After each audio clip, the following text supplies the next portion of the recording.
All right. We're here. Hey, hi, everybody. What's up, guys? How's it going? Live and in person. Been a minute. Reunited, and it feels so good. See, we do have to pay rights for that now? Like that, yeah. I know. Welcome to the MMA podcast. Donate? Don't. People might ask me to do some weird. They might ask you to do some weird things for the donations. Make Karyn do the weird stuff. No. I'll answer the fight questions, and she will do the weird. Yeah. They'll ask for pictures of your feet. They'll ask for. I don't know where that's going. It's weird. I'm Karyn. Welcome to the MMA podcast. What's up, guys? Alan Jouban here, and I'm glad to be doing it in person. It's been a minute. Yeah. Well, because we've been on the road. We've been traveling a lot. Then it's like we stayed in New York last week to hang out, have a little vacation time. I haven't been at Black House because of my hand for a while. Exactly. I went to Black House today. So it worked out, but hopefully we'll be doing more of these in the upcoming shows. Exactly. So how was practice today? Good. Of course, I was like, let's just kind of ease into it. That didn't happen. H.E.A.T was there. A bunch of guys getting ready for upcoming fights was there. Practice was banging. Ended practice with 200 sprawls. That's kind of Kenny's signature way of finishing. So it was tough. But I'm still alive. Nice. Good for you. Right now. I went to the gym. I did my little. I'm not gonna lie, Alan. I'm not a natural runner. As I've discussed here before. It is a process for me. It is a goal. A natural runner. I'm not a natural runner. I'm built for like power and not for speed. I can agree with that. Yeah, short bursts. I'm a sprinter, not a long distance runner. Right. If we're gonna break it down. Right. I can sprint so I'll play singles tennis all day long, and that kind of short burst stuff I'm good at. But like if you're like, yo, KP, just go for a run, and be like, oh my god. When I see people showing their phone and it's like 7 miles and this per minute, I'm always shocked because I wouldn't be able to walk for 2 or 3 days. That's what I'm saying. 3 miles is kind of where I'm good. That's amazing because I'm using this app now, the C to 5K, the one that literally is like training you to run more. So it starts out incrementally, and it has like. You run for you walk for X amount of minutes and then run for this amount of seconds and stuff like that. So I'm getting up to the point where now I run for 90 seconds at a time in between these. And you get somebody coaching you in intervals. Yeah, the app that'll tell you when to do it and stuff. And then I even actually run a little bit extra in the cool down part. I'm still running some. Nice. So I'm getting there. So I did that today and stuff. So I'm proud of myself that it's a Monday and I went and actually made it to the gym. So it's a process I'm trying. But running is so. Yeah, I don't love it. I mean, I like to, I'm kind of like Bisbing, if you follow Bisbing on social media. When I go to a new city, I like to jog because it's new. And so you're kind of not thinking about how tired you are or what's going on because you're exploring, and it makes you want to run further because you're seeing new stuff. Look at this. But yeah, on the day-to-day, am I going just jog the sidewalk for 5 miles? Hell no. I'd rather be in the gym, learning a technique or doing something like that. Right, exactly. So that was it today. Okay. I don't know. Wade's bringing drinks out. I don't know what's happening. It's not my idea. I have to give a shout out to Dean D. He's online. Oh, Dean. Okay, hey, he got us these gifts before. Gave us Lone Elm? Is it Lone? Am I reading it? Lone Elm. Yeah. Small batch Texas straight wheat whiskey. Oh, so this is healthy. Yeah, it's whiskey. This is wheat. It's not gluten-free. want to thank Dean for that. Thank you, Dean. I've tried it. Cool, man. That'll put some hair on your chest. Cheetos. 90 proof, baby. No, thank you. I don't want hair, but thank you for this. And look, Dean, it hasn't even been opened yet, or has it? And has it been refilled with water? I don't know. Actually, no, I haven't. Are we doing shots right now? No, I don't think we are. I just said I did 200. I know, and I'm like, I just went running, and I'm doing. If you want to try some, let's do a tiny little taste. Let's get the show kicked. And you got this. Then we got to get right. We got to get right into it. I just did it in a rush. I can't shoot whiskey. I know. Am I having that? All right, I'll have a little shot. I know, guys. I know. Actually, I have Mick Maynard to thank for my appreciation of whiskey now. Mick Maynard and Paul Craig. Paul Craig have gotten me to the point where I can actually drink a little bit of whiskey and not completely freak out. I tried to be a whiskey guy for like 2 years. I'm back on tequila. Yeah. All right, well. Cheers, guys. Thank you for the whiskey. Thank you. It's going to be a good show. Okay. That was good. Good stuff. Yeah. Yeah. I'm not breathing fire or anything. I was just going to say, sometimes whiskey is like lighter fluid, but please, those were a gift, special gift. Please, I'm asking nicely to please be careful with those is all. So, what were we talking about? So well, there now I'm like, I worked out and now I started drinking. I haven't even eaten Wade's yet. still shooting, by the way. So. And Dean, I'm having one for you too. Does this count as fast? See, I didn't even intend to be fasting, but I ate last night and I don't like to work out on a full stomach, so I like to do empty stomach cardio. Yeah. So I haven't eaten yet today. So that's actually. I had coffee. I had an espresso, and now I whiskey during the podcast. It's quite a good lot of things going on in my stomach right now. Anyway, We will talk UFC Uruguay and also preview this weekend's UFC 241, which will be a lot of fun. So, what was your take on the main event? You know, some people said it was boring. I don't think it's boring when a fighter has a commanding victory. Yeah. You know, Valentina is just so incredible.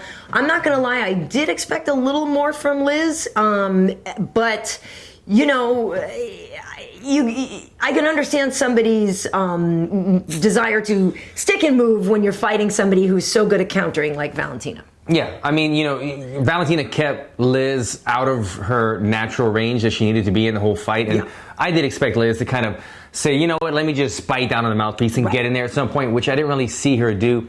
But Valentina, you watch the show, you know we love her. And I've said this a bunch of times. She is one of the best strikers in the UFC. She just does everything so many times. She does it perfect, and she's so efficient with it. And you saw her counters in this fight. You know, you see her almost baiting Liz to come in, and anytime Liz would do it, Valentina spinning to a spinning back fist counter or something like that. So when you get hit with stuff that you don't see coming and somebody's baiting you, it makes you very hesitant. But it was a very interesting fight in terms of just watching the dynamic of it, the styles, and seeing how Valentina would dictate the fight.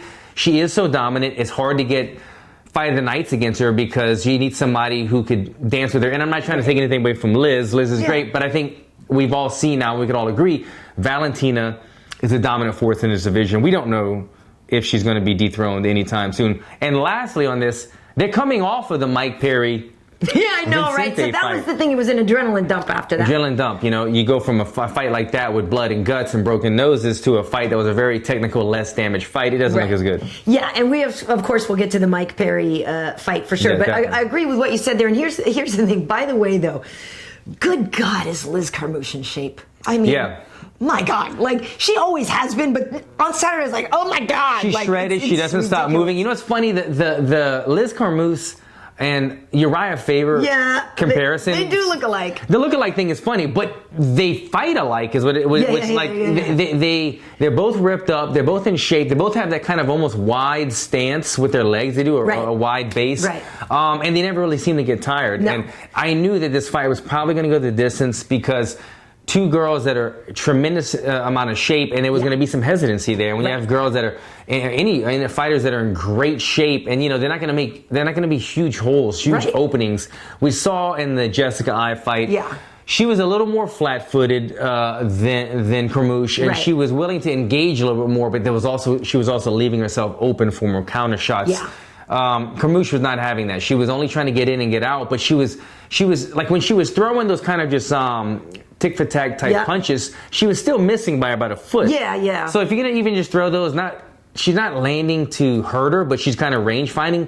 If you're range finding, you still need to kind of like get touch a little the target. closer. Yeah, exactly. You need to get a little closer. I always tell my students that, like, when you range find, at least touch the glove or touch something, make impact. And she was so far away, it was not doing her any favors of surmounting some type of offense to follow up with it. Well, yeah, and that's the thing, you know, the complaint a lot of people have about women's fights is they punch the crap out of those 2 inches in front of the other girl's face, right? Like, I mean, we've heard that before, unfortunately. I definitely agree with you on the whole point of them, about them both being so well conditioned that you didn't necessarily, you kept figuring like they always had another round in a way, like there's no sense of urgency, like shoot, my gas tank's going to be out in 3 minutes, like I better go for it now because you know Liz could go the whole way, you know Valentina can go the whole way.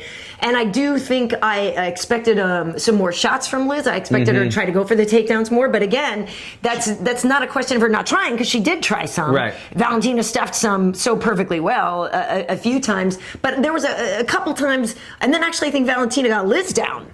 I think she took her down or she knocked her down once or twice, but she might have even taken her down. But and I guess what it is it's like you're saying, the range maybe wasn't just right there for Liz to feel confident about her shots to know that they're going to work. It just felt like in order for Liz to have any chance of succeeding at a takedown, she needs to get into punching range. Probably land the punch to give her the opening to change.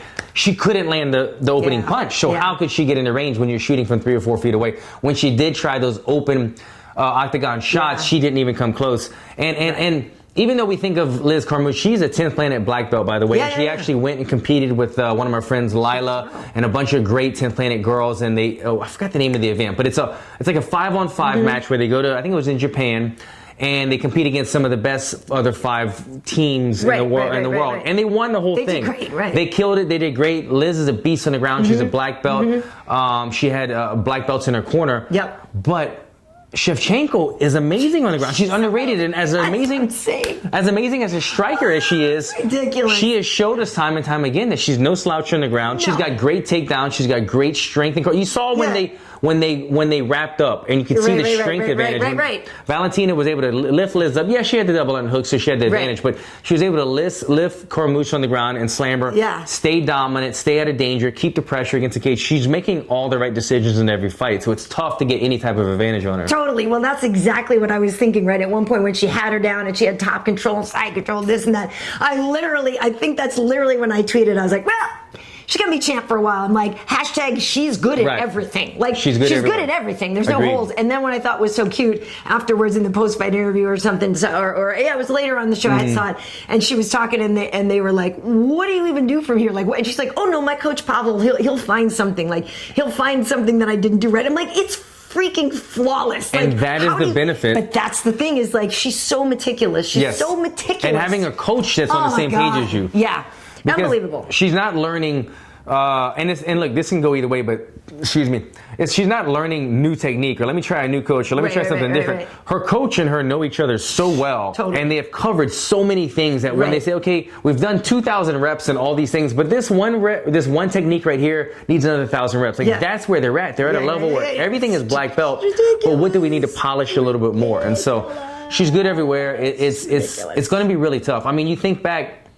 Aside from the first fight between these two girls, Amanda Nunes is kind of really the only person that can go in there and compete with her in the standing, the ground, the scramble type world. But when you talk about breaking things down, skill level for skill level, there's not too many people in the division or any other division, to be honest, that can compete with her and all around and everything. So I know Katlyn Chookagian put something out. I know she's looking for a title shot. She did like her own dance video. Yeah. Right. But more importantly, Alan, Jouban, Henry Cejudo is coming for that belt. Cejudo. I can't back you up on this one, man. Like, we can't be calling out girls. Okay, so here's what's funny to me. So my boy Bilal, our mutual buddy Bilal Muhammad, who is hilarious, a very funny guy. If you don't follow him on Twitter, you definitely should. But I had said that the whole thing about Valentina is going to be champ for a while, and Bilal goes, "Not if Henry Cejudo has anything to do with it, right?" And it's like, ha, and I'm like laughing, crying emoji. Oh, Bilal, you're so silly.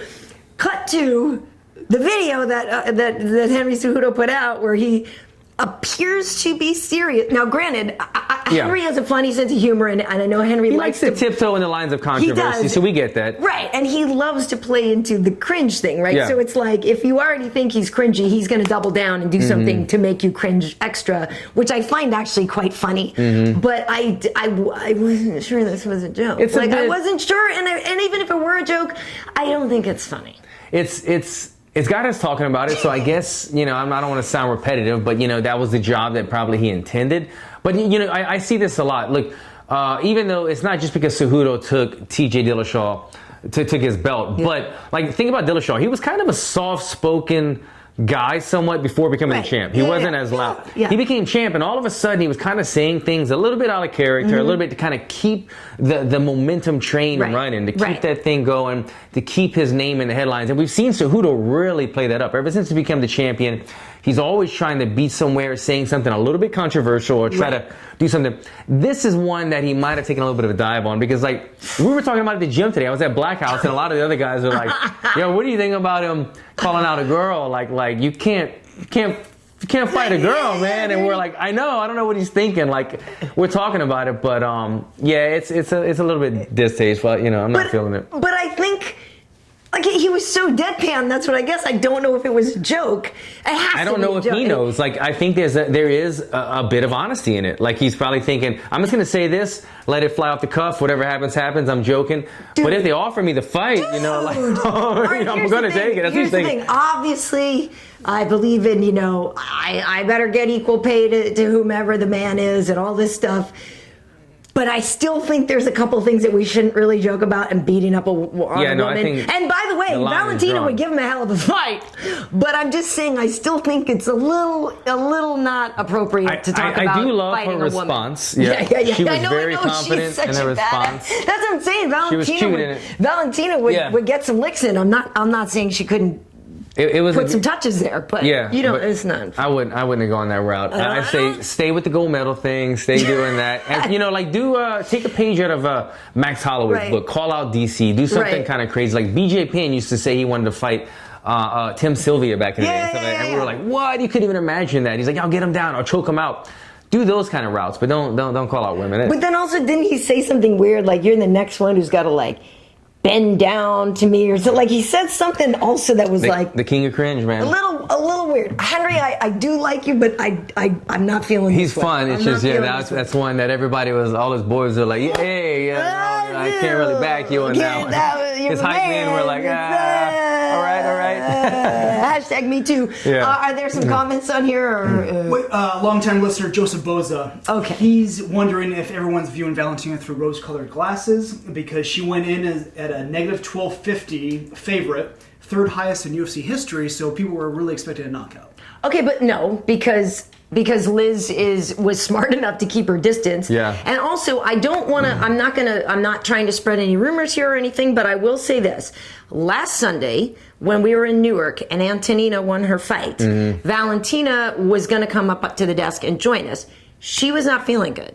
So she knew she had to fly to Uruguay the next day and all this stuff. And so we were talking after, texting. I'm like, oh, I'm bummed. And she said, I'm not really feeling that great. I'm like, oh my God, you got to take care of yourself and whatever. So I don't know how bad that was, but there is a possibility that the beginning of the week, she was sick or something and wasn't even feeling 100% herself. And traveling is always the worst. Which should even worry people more that what if she wasn't 100% on Saturday night and still could be that dominant? You know what I mean? And again, I haven't heard her say anything. And I'm not trying to say that is the story, but I know that the Saturday night prior to that, she was not feeling well, and then on top of that, I had to go travel and stuff. So. What was the question that she? How come she didn't knock her out? Basically? Because of the heavy under. She was like a 10-1 favorite. I would 10-1 favorite. You'd expect a finish. I would explain it like this though: 10-1 favorite meaning that she is most likely going to win, and I didn't even hear the scorecards, but I would assume they were all 50-45 across the board. So. In terms of dominance, she did exactly what she was supposed to do.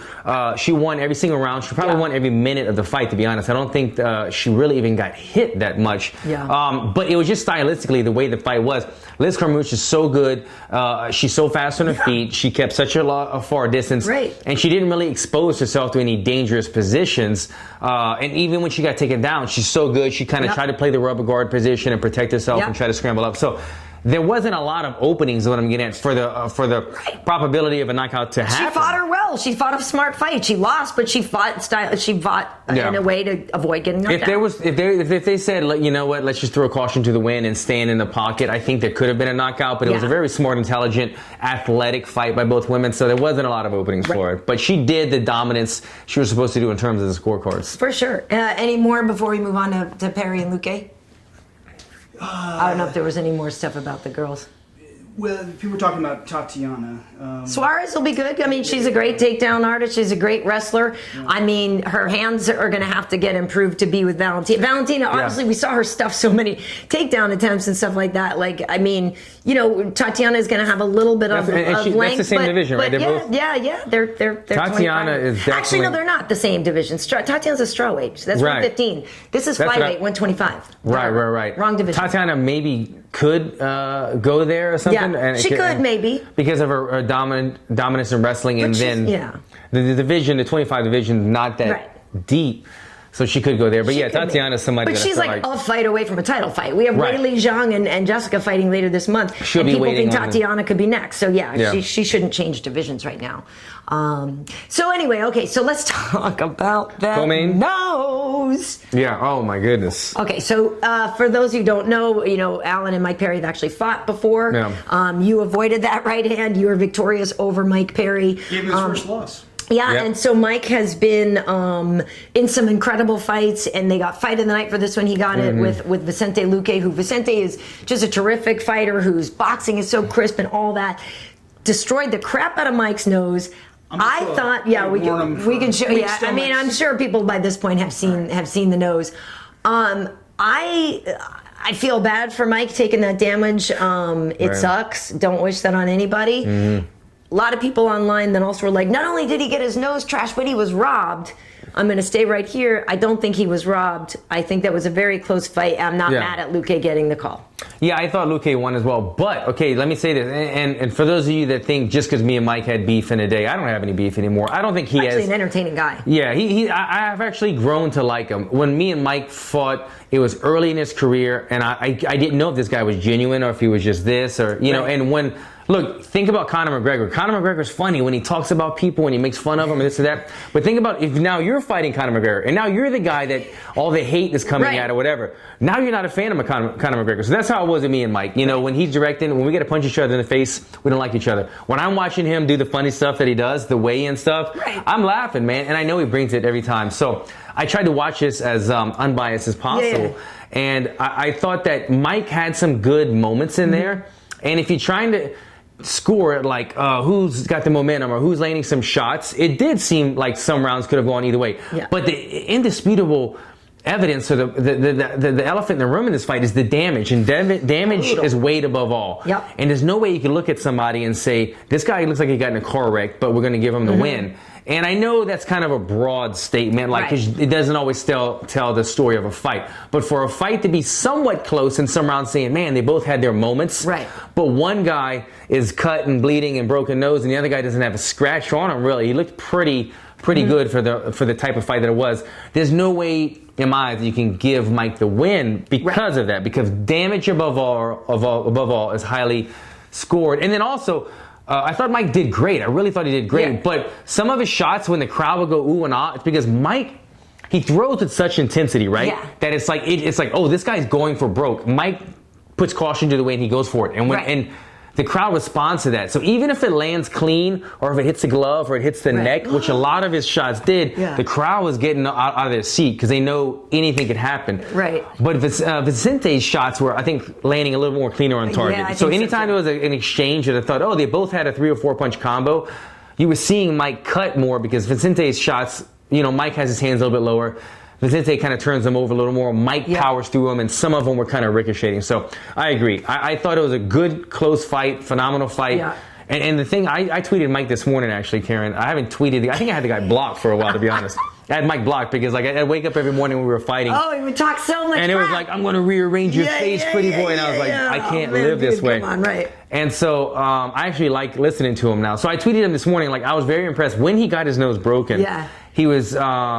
Was it a knee? The knee got him, and then he entered into a takedown, a finished a takedown, got him, and that was the third and final round. Right. When he got his nose broken, still went against the cage, finished a takedown, finished the fight on top. So that takes perseverance, that takes heart. A lot of guys would have seen the blood, felt the pain, the guillotine wrapped around their neck. Oh my God, I was freaking out. The blood's pouring out. Blood. He finished a takedown. He went through that deep water right there. They had to get through to finish it. So props to him, man. A great fight with both guys. For sure, but I was definitely squirming on the couch with all that blood just pouring out of it. The end of it, yeah. Pouring out of it. Vicente's trying to sink it in, but I'm thinking this poor dude too. Like, I mean, that would mess with you a little, right? Like, I could see you hemorrhaging blood here. Like, that would, I don't know. And see, that was also kind of why it was a tough round to score, because up until then, I thought it was kind of even, but then so much damage was inflicted on that knee. I mean, it was like, that was like fight ending almost. Yeah. And then Mike still got the takedown. He, at the very last 10 seconds, he broke free and landed a couple punches. Right.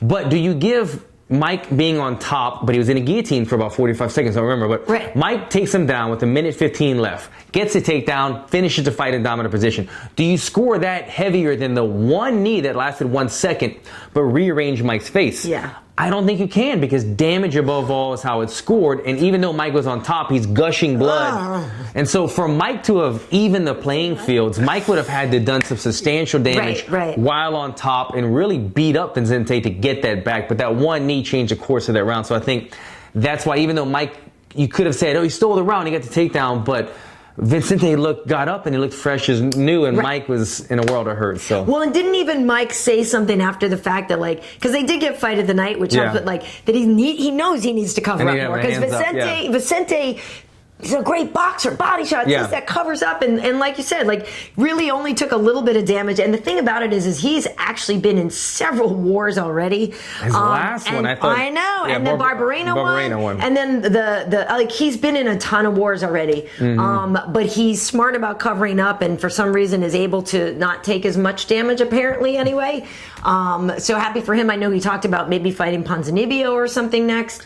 Who was there? Which they were actually, I think, weren't they scheduled to fight? I think at one point a long time ago in that Peru show. I feel like they were, or something like that. But, he was sitting front row, I believe, and watching that fight closely. Well, Luque is really, really good, and this is a kid. You know, I got to know him on the Black Zillions versus ATT version of the Ultimate Fighter. Just a nice kid, quality guy, and he just keeps getting better and better. And like he's a bonus machine now, and just looking great.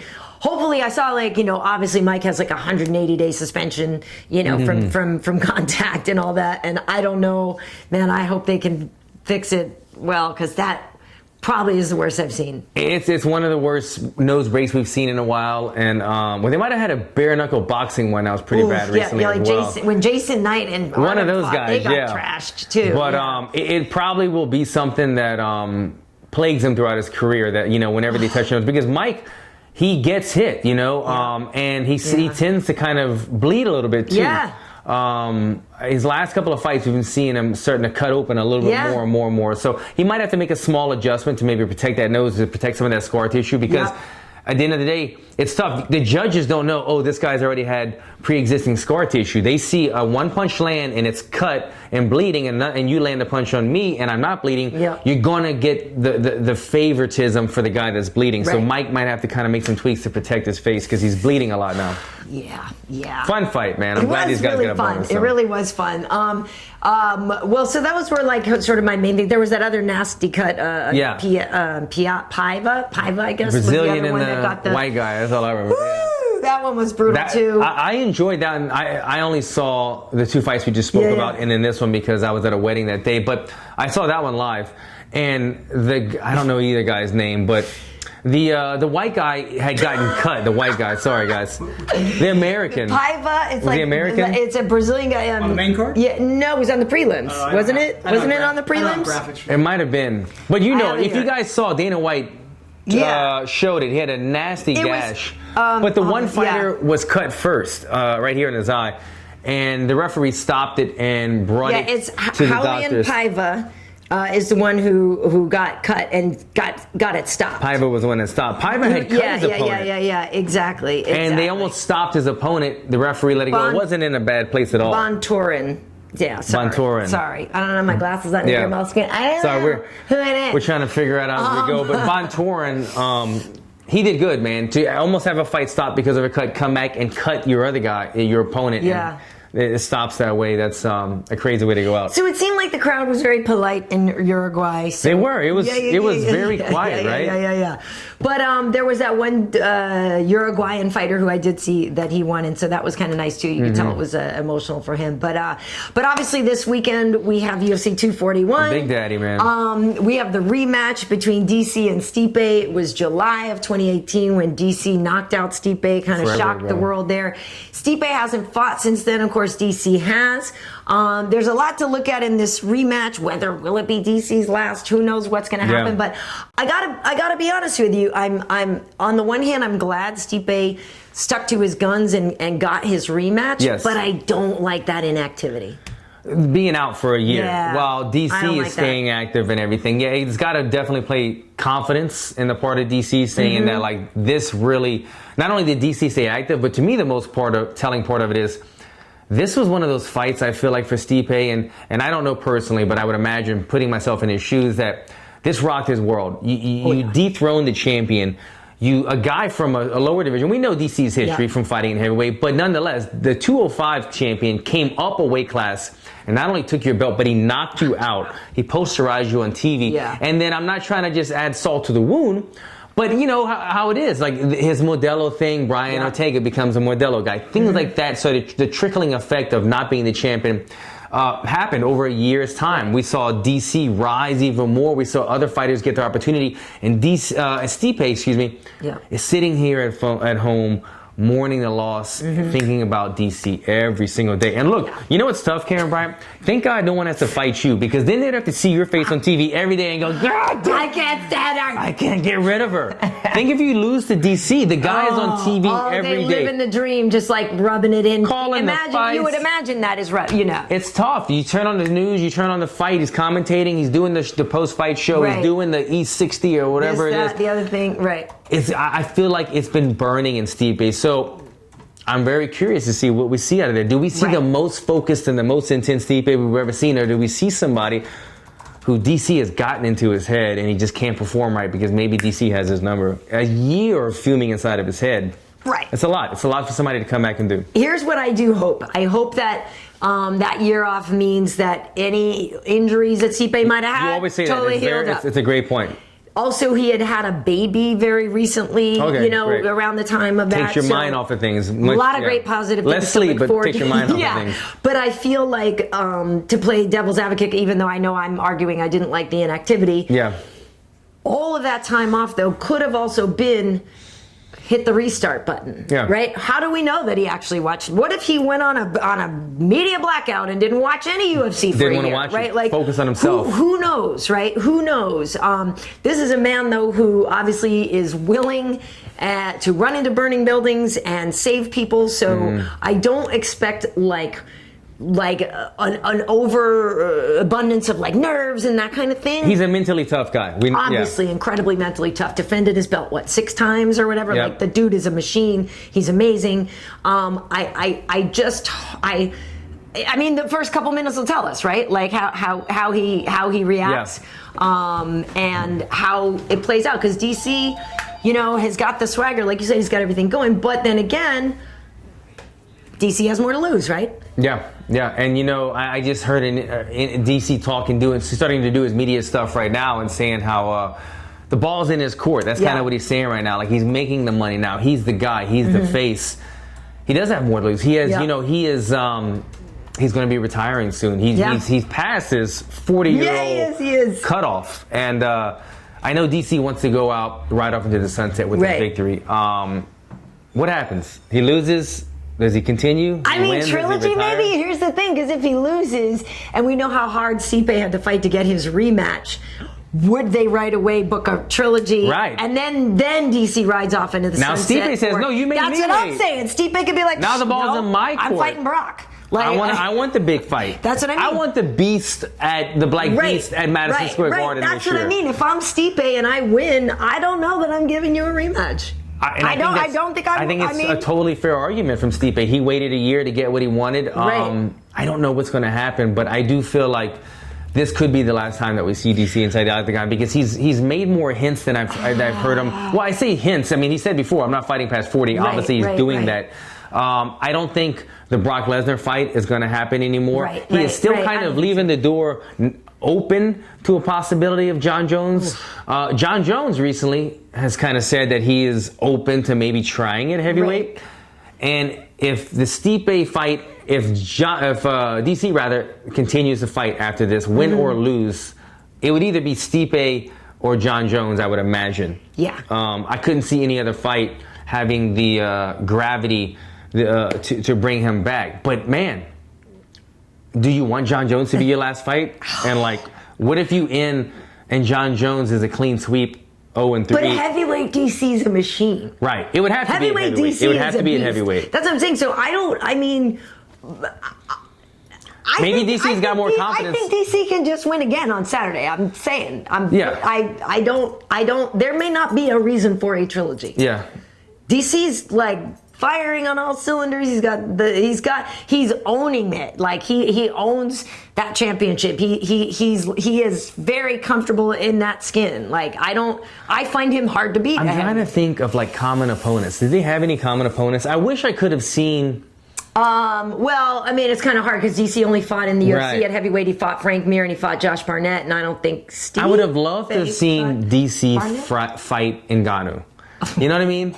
That way I could just assess it. Like, I don't want to see that. You know what I mean? Because I love DC, and if that one punch landed, I would like to see him keep but his head I together. wish that they both had fought and gotten already, because we saw what happened when Stipe fought. He said, I'm the dominant wrestler. I wish I would have seen DC's take on it. What am I going to do? I'm going to stand with him a little bit. Can I test my chin out? Am I only going to wrestle? Am I going to gas him out like Stipe did? DC would have wrestled the crap out of Francis. You know what I mean? And like he would have. That way I can kind of assess it. I know MMA math doesn't always work, but if they have a common opponent like that, then we can kind of say, you know what, this is where one of them has the edge or this or that. Did Stipe fight Barnett or Mir? I don't think so, right? I don't believe think so either. I Yeah, don't think so. that's true. That would have been. And then otherwise, there's like Strikeforce guys or whatever. But yeah, they didn't fight.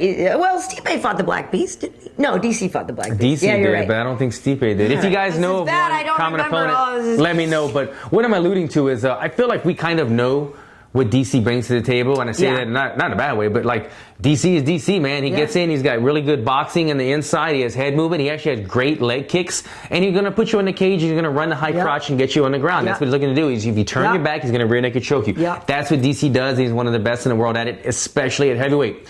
Stipe, though, which Stipe are we going to see? Are we going to see like the athletic bull guy again? The guy that's coming in and throwing power? Or is he going to try to wrestle with DC, put DC against the cage? Does he try to take DC into later rounds? Does he try to, you know what I mean? I feel like that's going to be somewhat the story of the fight is which Stipe, not so much with DC, because DC is pretty consistent with all his fights and what he does well. Right. Yeah, so I'm excited for that. It's going to be entertaining, obviously, right before that. Nate Diaz is coming back to fight Anthony Pettis. Crazy thing is, it's been 3 years, almost 3 years exactly. I know, it's been to the day that we last saw Nate fight, which is crazy to me. In the fight with Conor, that's the second fight that they had. He didn't win that one. That was August 20th, 2016, which is insane to me. Big, huge Nate fan. Love that dude. Think he's amazing. He's been holding out for the right money fight. And this isn't the money fight. I'm sure he got more than the average fighter would get. But it's that fight on the card that everybody's like, I mean, this one, they're like, this is the one. This is the one that you cannot miss. If you miss the title shot, I gotta see this fight. I gotta see this fight. Excited I gotta see this fight. And we know that Anthony's been doing well, knocked out Wonder Boy at 70. I love the idea, because I'm a big Pettis fan too. I think he's great. I love the idea of Pettis not necessarily chasing a title anymore, but just getting kick-ass fights in there, putting on a show, making fights that you don't want to miss. I love it. I have actually no idea who's going to win. On paper, a lot of the momentum obviously is for Anthony, but Nate is bigger and is used to fighting at 70 more than Anthony, I guess. Are they fighting at 70? They're fighting at 70. They're fighting at 70. Okay, I wasn't sure about it. Nate's got those very long arms, long reach, so he'll have that size advantage. But Showtime, obviously, the footwork and this and that, and the momentum and the this. So I could see like Nate by submission or I don't know. I gotta say, I'll speak up on this one. Agreed. Love watching Nate. Love watching his interviews. I was just watching like 3 of them. Like, the guy is hilarious. You got Pettis, though, huh?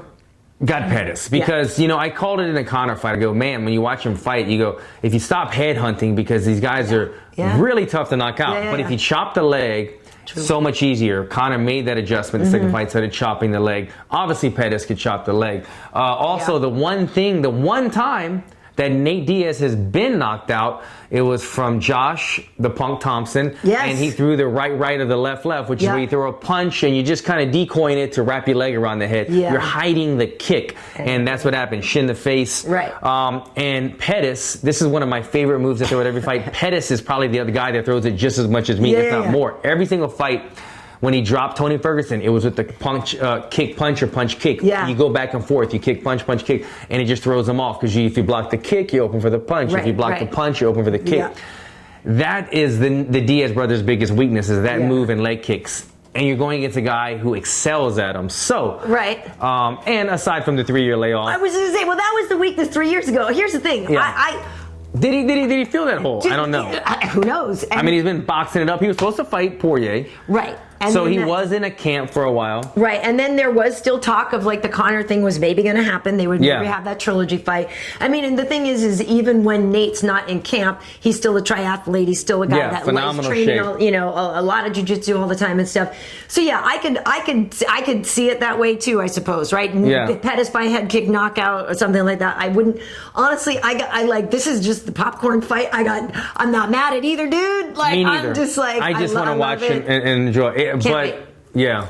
I mean, as the week goes on, I guess I'll have to look at their vibe. But I want to see them, their stare down again. Because Anthony's not small. I'm not trying to imply he's small. But Nate is definitely Nate's taller. A big dude, man. Nate's a big guy. Even like he's got a big head. He's a bigger guy. And there is a little bit of bad blood in this. I didn't really realize it until recently that Anthony Pettis said like when Anthony was the champion that Nate was kind of like trolling. I'm not trolling him, but just saying things about him, saying that like, the Wheaties box guy, he got the belt, but I should have been, So there was a bit of bad blood, and it rubbed Anthony Pettis the wrong way apparently because Anthony really wanted this fight, and the thought of fighting Anthony Pettis was intriguing enough for Nate to finally say, you know what? If the Conor, the Khabib's not happening, I'll take this one. Thank you, Nate, for doing that. Thank you, Nate. Thank you, Excited to see him back in the octagon, man. Totally, man. 3 years. Yeah. That sucks. A long time out. That's been way too long, way too long. That fight is going to be berserks, but there's another good fight. The co-main is going to be fire as well. That is the co-main. You mean the Coco. The Coco is Pettis' Yoel. co-main? Yes. Oh shit! I thought they Diaz they don't were take Coco. no Coco. Wow. So Coco is Yoel. Coco is Yoel. The $1 Million Man got Coco. Damn! Come on, Yoel. If you guys don't know, we call the third fight the co-main event. So that's the Coco, and the Coco is Yoel versus Borrachinha. That is going to be. Yeah. Like, okay, so I've said it here before, and I think you've said the same. I'm totally down with Yoel Romero. Like, I'm a fan. I know people have, like, gotten mad at him, and he has done some things that may be questionable. I'm not getting into the category of whether or not you think he's a dirty fighter. I just freaking love watching Yoel fight. Fun guy to fight. And he's a machine. Like, I'm down. I think it's going to be incredible. I think he wins, but I don't know. Borrachinha's been out for a while, too. But they both have kind of been, a little. But I feel like Yoel still has it. Man, how old is Joel now? I mean, the guy. All the ages. I feel like he's been in his 40s for like the last 5 years. It's incredible that I think he's technically 41, but. Is that he's 41? I think. He's in just phenomenal shape. He still does everything. It's like his knees never gave out on him. Right. The way that he moves, he looks incredible. But he has Cuban salsa. He just stays limber and lithe. He's a genetic freak, man. Yes. But I feel like Father of Time. We don't see it on the surface, but I feel like there is some there because I feel like huge Joel fan, but I feel like Borrachinha is still a young lion where he doesn't know what quit is yet because he's never really been dominated or beat up badly. I think Yoel, if he gets into deep waters, maybe does have some quit. And although we've seen some amazing fights with him and the champion, I feel like if one guy is going to kind of break at some point, it would be Yoel. But that doesn't necessarily mean I'm picking Borrachinha to win. Right. I would probably put my money on Yoel because of the experience and the wrestling factor that he doesn't really use.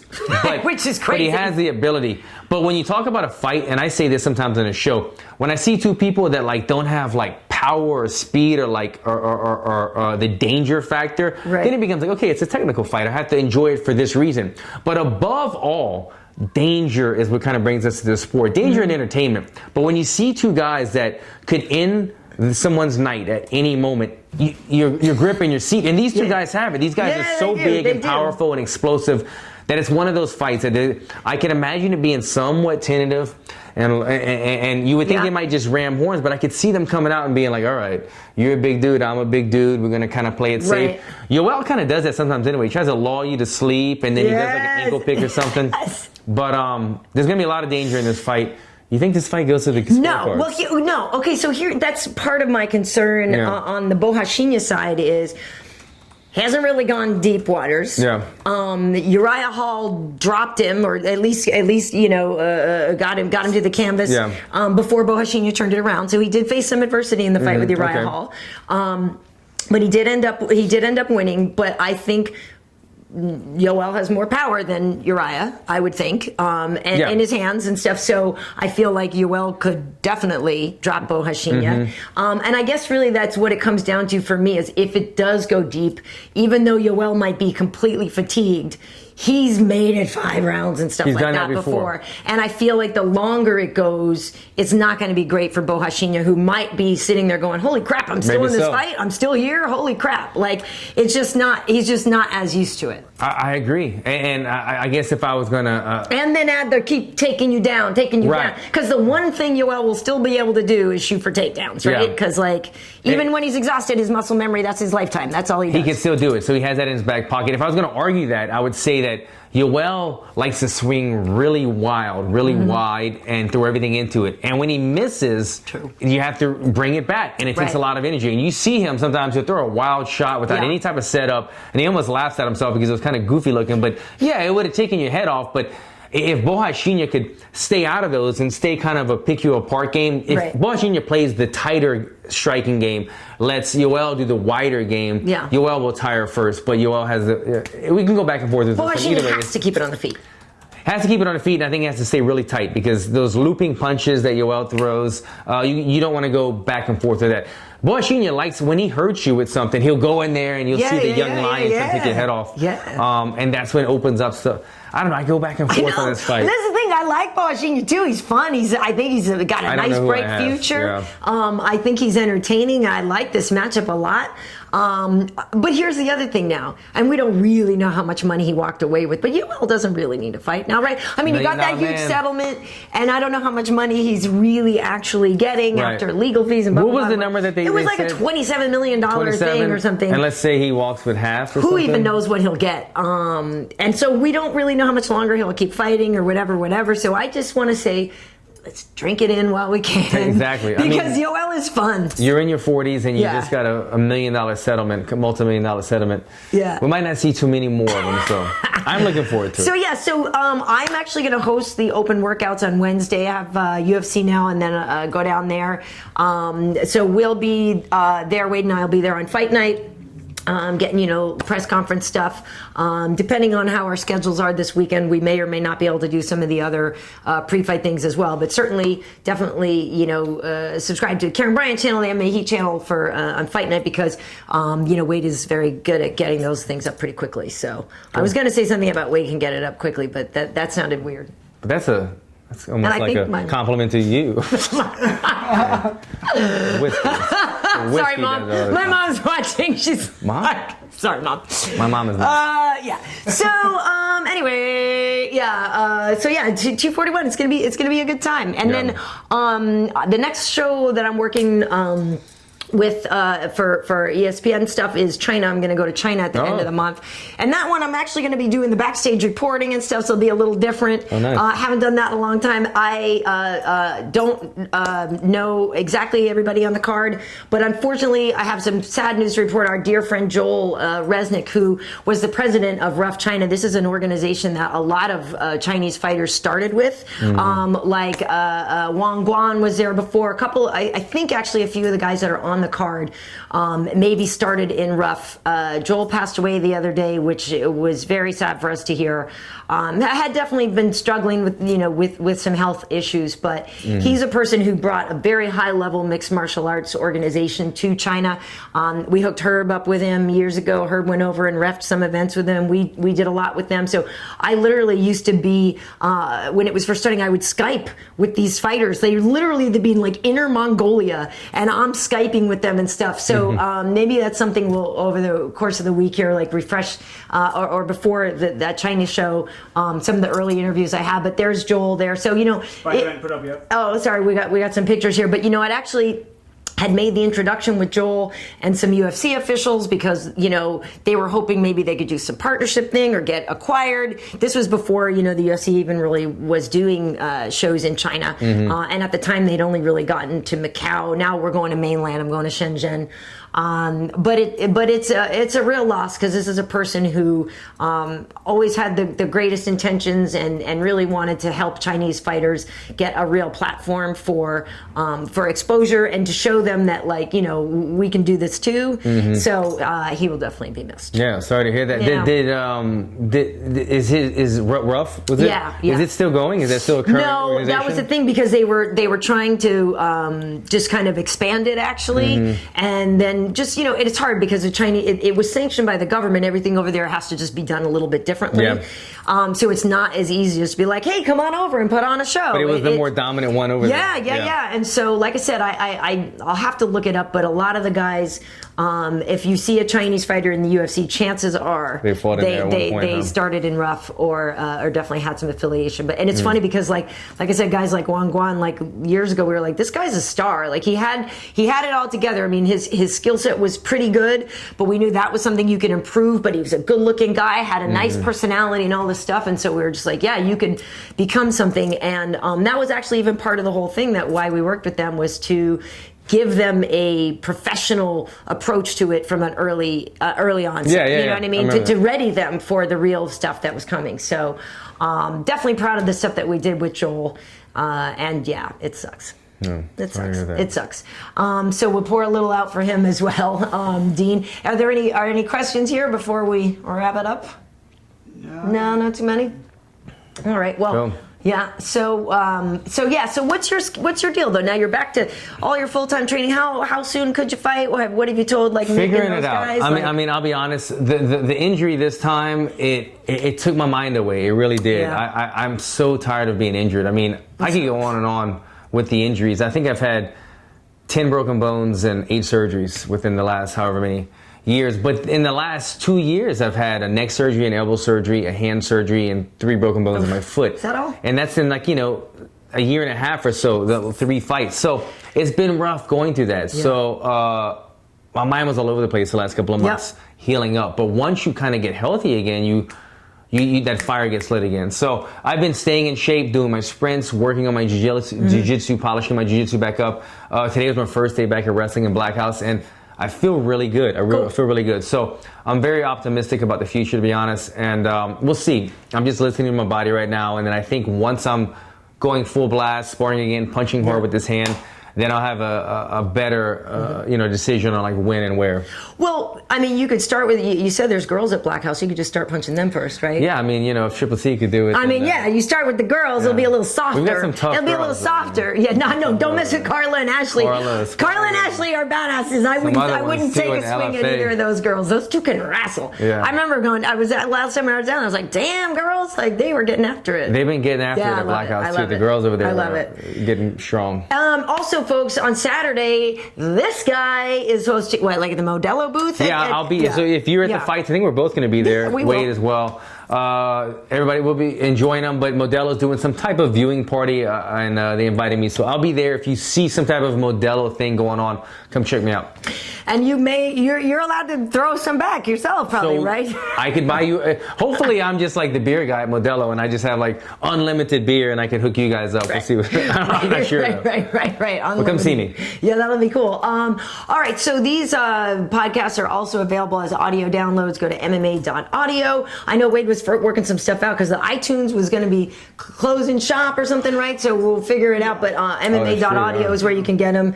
Obviously, they're all here on YouTube, and also you can get them at MMAHeat.com. On Instagram, I'm KB Heat. Everywhere else, Karyn Bryant across the board. Alan Jouban across the board, all social media. Well, thanks for joining us. Great to see you in person, partner. Taking shots. See you next time. Take care, guys.